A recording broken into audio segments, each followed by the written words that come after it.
Hi, everyone. Thanks for joining us today. We've got a brand new story to share with you. So let's begin. My name is Andrew, and I was engaged to a woman I'll call Victoria. We were supposed to get married in October. The venue was booked, the invitations were ordered, and she had moved into my apartment months before this all went down. We'd been together for 2 years, engaged for 8 months. I thought I knew her, but I was wrong. What I discovered one night changed everything I thought I knew about trust, about love, and about the person I was sharing my bed with. The woman I was planning to spend my life with had been living a complete lie. And the worst part was she would come home from being with another man and act like nothing had happened. This wasn't a one-night mistake or a moment of weakness. This was a calculated deception that went on for months. And it all came crashing down because of a text message notification at 2:17 a.m. Victoria and I met at a friend's birthday party in 2022. She was funny, smart, and we had this instant connection.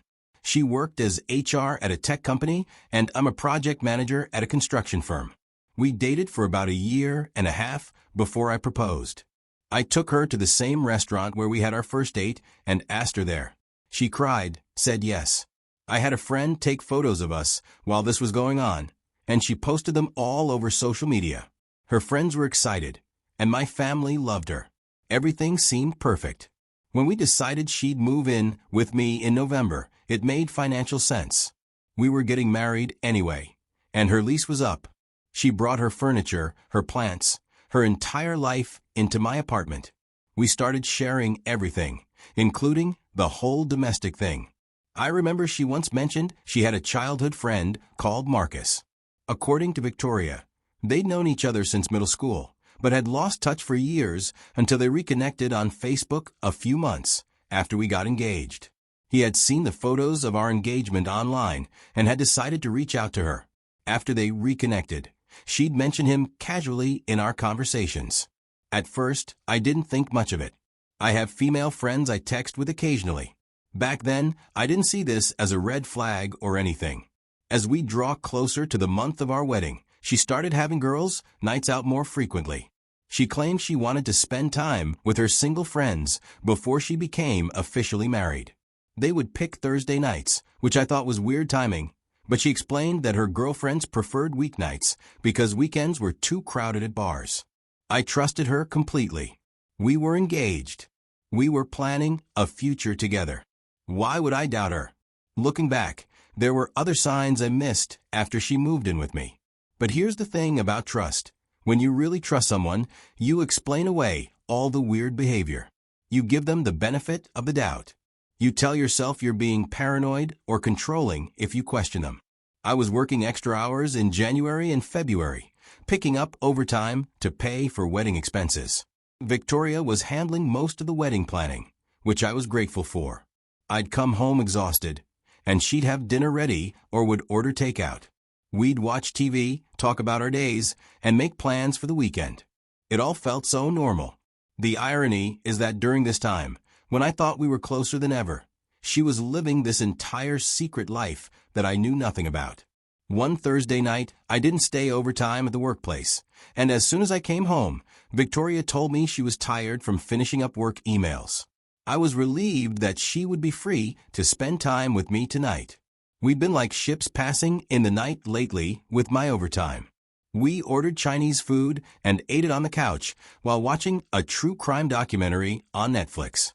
Victoria seemed a little distracted, checking her phone more than usual, but I figured it was work stuff. Around 10 p.m., she mentioned getting a headache and said she wanted to go to bed early. She took some Tylenol to help with the ache. I tried to stay up to finish the documentary, but I couldn't as I felt sleepy after she left. I got into the room and saw her completely out. She's always been a heavy sleeper, especially when she takes Tylenol. She was snoring softly, which she does when she sleeps on her back. But she had her phone in her hand, with its light still on. I stepped over to keep the phone on the nightstand, and it buzzed in my hand. I checked, and she was in the middle of a chat with Marcus before she passed out. The most recent message from him was asking if she was still awake. I know I should have just locked the phone and put it back, But something in my gut told me to scroll up and read more. I checked the previous messages they had and was shocked to my bones. These people, after reconnecting, have been meeting each other. This couldn't be what I thought it was. There had to be some explanation. I scrolled up more to find out that they were even making plans to meet up some other time, as she was too busy to see her that week. Victoria had agreed, but said they needed to be more careful because I had been asking more questions. I literally couldn't catch my breath. I looked over at Victoria, still sleeping peacefully, and felt like I was looking at a complete stranger. I kept scrolling. Days and days of messages. Victoria would tell me she was having dinner with her friend when I was working overtime, but I now saw she was being ravaged in a motel room. I read where she said Marcus felt so much better than I did. Messages about her getting wet just thinking about what he'd done to her the day before. The messages went back to December, a month after she'd moved in with me. And then I found the message that broke me completely. 3 weeks ago, they had met, as I could see from a chat. Victoria had told Marcus how she was cooking dinner for me, but could still feel the sensation inside of her. She couldn't believe she'd cooked dinner for me right after he'd come inside her. She'd written that she could still taste him in her mouth while she was kissing me goodnight. I read about their first time together, how she'd been curious about him since they reconnected. It was just supposed to be coffee, but ended up being 3 hours in a motel room. I read about how she compared us in bed, how she faked orgasms with me but had real ones with him. She was considering calling off the wedding, but didn't want to hurt me. By the time I finished reading, it was almost 3 a.m. I had screenshots of everything saved to my photos, not knowing what to do. Part of me wanted to pretend I'd never seen any of it and go back to my ignorant happiness. But I couldn't unknow what I now knew. I couldn't unfeel the nausea when I thought about all the nights when she'd come home and kiss me hello. I couldn't stop picturing her in that motel room with him, then coming home to play house with me. The worst part wasn't just that she was cheating. It was the level of deception involved. This wasn't a spur-of-the-moment mistake or even an emotional affair that got physical. This was calculated, planned, and ongoing. I started connecting dates in the messages to specific memories. Every kind gesture, every romantic evening, every declaration of love had been tainted by what she'd done hours before. She would come home with another man's sweat still on her skin and cook for me. She would kiss me with a mouth that had been on his body. She would tell me she loved me while her underwear was probably still wet from being with him. The level of compartmentalization was what got to me the most. How do you spend hours with your lover, then come home and act like the devoted fiancé? How do you plan a wedding with one man while doing this with another? How do you look someone in the eye and say you love them when you've just told another man the same thing? I was awake until almost 4 a.m. I was shaking with rage and hurt, but couldn't do anything because I knew if I started that conversation at 4 a.m., it would be a screaming match. The neighbors would call the cops. It would be ugly. I also needed time to process what I'd learned, to decide what I wanted to say, what questions I needed to ask. Because once I confronted her, everything would change. Our relationship would be over. Our wedding would be canceled. Our life together would end. Even knowing what she'd done, even with all the evidence right there in black and white, part of me wasn't ready for that finality. I finally got back into bed next to her, and I stared at the ceiling until the sun came up. She woke up around 7:30, same as always. Her alarm went off. She hit snooze once, then got up and went to the bathroom. She came back and kissed my forehead, told me good morning, and started getting ready for work. I watched her put on makeup, do her hair, get dressed in business attire. The same routine I'd watched hundreds of times. Except now I knew that she'd leave work early to meet her lover. She'd probably touch up her makeup in the car afterward, make sure she looked presentable before coming home to me. She asked if I was okay, noticing I was just lying in bed watching her. She mentioned that I looked tired. I told her I hadn't slept well, which wasn't a lie. She expressed concern, suggesting that maybe I should take a sick day and rest. The concern in her voice sounded genuine. That's what messed with my head the most. She seemed to really care about me, even while she was betraying me. How is that possible? After she left for work, I called in sick. I couldn't have focused on anything anyway. I spent the morning pacing around the apartment. I thought about calling my brother or my best friend, but I wasn't ready to say it out loud yet. Instead, I spent the day planning what I would say to her. I wrote down questions on a piece of paper, then threw it away. I rehearsed conversations in my head. I imagined her responses, her excuses, her tears.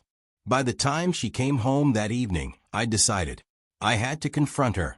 Victoria came home around 6:15 p.m. that day, about 15 minutes later than usual. She explained that she'd stopped at the grocery store to pick up ingredients for dinner. She wanted to make my favorite stir-fry. I watched her cook, chatting about her day, complaining about her boss, asking about my sick day. She seemed completely normal, happy even. She mentioned how glad she was that we decided to live together before the wedding, saying it felt so right, like we were already a married couple. I almost broke down right then. The casual cruelty of that statement was devastating. I told her we needed to talk. She looked at me, like she knew this moment was coming eventually. She asked what we needed to talk about, but her voice was different. I held up her phone and told her it was about Marcus. The color drained from her face. She sat down hard in the chair across from me, her legs apparently giving out. She started to say she could explain, but I interrupted her, asking if she really could. I then read her one of the messages out loud, the one where she told Marcus she'd lied to me about working late when really she was with the only man who knew how to make her come. She started crying immediately. She tried to say it wasn't what I thought it was, but I challenged her on that. I asked what I was supposed to think when I discovered she'd been cheating on me for months, meeting some guy at a motel. She begged me to let her explain, but I kept reading more messages. She whispered for me to stop, pleading with me to please stop reading. I asked her to stop what? Reading her own words, her own messages? I showed her one of the photos of them in bed together, her head on his chest, both of them smiling. I pointed out that according to the timestamp, it was taken the same day she'd told me she was too tired for sex because work was stressing her out. She couldn't speak. She was just sobbing and shaking her head. I asked her how long it had been going on. She was speechless, unable to look at me. I asked her why she would do this. If she wanted to be with him, why didn't she just break up with me? She said she didn't know, that she'd never meant for it to happen. I called bullshit on that. I pointed out that she didn't accidentally book a motel room, accidentally send him naked pictures, or accidentally tell him she loved him. She admitted quietly that she did love him. I asked her then why she was here, why we were planning a wedding, why she'd moved in with me if she loved him. She claimed she loved me too, saying she knew it sounded crazy, but she loved us both. I told her that's not how love works, that she didn't get to have both. She said she knew that, claiming she was going to end it with him and choose me. I asked when she was going to end it. She started crying harder. I reminded her that she sent him a photo of herself in her wedding dress, asking if he thought she looked beautiful. She kept apologizing, saying she'd never wanted to hurt me. I told her that she had hurt me every single day for months. Every time she came home from being with him and pretended everything was normal. She desperately offered to end it, promising she'd never see him again, that she'd block his number, even quit her job if necessary. She begged me not to leave her. I stared at her, this woman I'd planned to marry, to have children with, to grow old with. She was begging me not to leave her after months of betrayal. I asked if she had any idea what she'd done to me, if she understood that I'd never be able to trust her again, that every time she was 5 minutes late coming home, I'd wonder if she was with someone else, that every time she got a text message, I'd wonder who it was from. She insisted we could work through it, that couples survive affairs all the time, that we could go to counseling, and she'd do whatever it took. I told her this wasn't an affair. Affairs are mistakes, moments of weakness. This was a relationship. She'd had a whole other relationship while she was engaged to me. She didn't have an answer for that. I informed her that the wedding was off, that I'd be calling everyone tomorrow, and that she needed to find somewhere else to live. She pleaded with me not to do this, insisting she loved me and wanted to marry me. I told her no. She wanted to marry the idea of me, the security, the stability, the nice guy who'd take care of her. But she wanted to sleep with him. She couldn't have both. She cried for another hour. She begged, she promised, she swore it would never happen again. She claimed Marcus meant nothing to her, that it was just physical, that I was the one she really loved. But I'd read the messages. I'd seen the photos. I knew better. The next week was the worst week of my life. I had to make a dozen phone calls to cancel wedding vendors. I had to tell my parents, my brother, my friends. Victoria moved out the following Saturday. She'd been staying with her sister since our confrontation, but she came back to get her things. I wasn't there. I couldn't handle seeing her pack up the life we'd built together. She left the engagement ring on the kitchen counter with a note saying she was sorry, that she knew it didn't mean much now, but she was. She wrote that I deserved better. She was right. I did deserve better. The financial hit was significant. We lost deposits on the venue, the caterer, the photographer. The dress was non-returnable. I was out about $8,000, but honestly, that felt like a small price to pay to avoid marrying someone who could lie to my face for months. Friends and family rallied around me. My brother flew in from Denver to spend a weekend with me. My coworkers covered for me when I was having bad days. My mom called every night for 2 weeks just to check on me. The hardest part was the loneliness. I'd gotten used to having someone there when I came home from work. I'd gotten used to sharing meals, sharing a bed, sharing life with someone. Coming home to an empty apartment every night was brutal. I also had to deal with the practical stuff. We'd opened a joint savings account for wedding expenses that had to be closed. We'd bought furniture together that we had to divide up. But the emotional recovery was harder than the practical stuff. I found myself questioning everything about our relationship. Had any of it been real? When she said she loved me, did she mean it? When she seemed happy, was she just acting? When we had sex, was she thinking about him? I started second-guessing every interaction we'd had. Every time she'd been on her phone, every time she'd been tired, every time she'd suggested I work overtime. Was it all part of some plan to create opportunities for her to be with Marcus?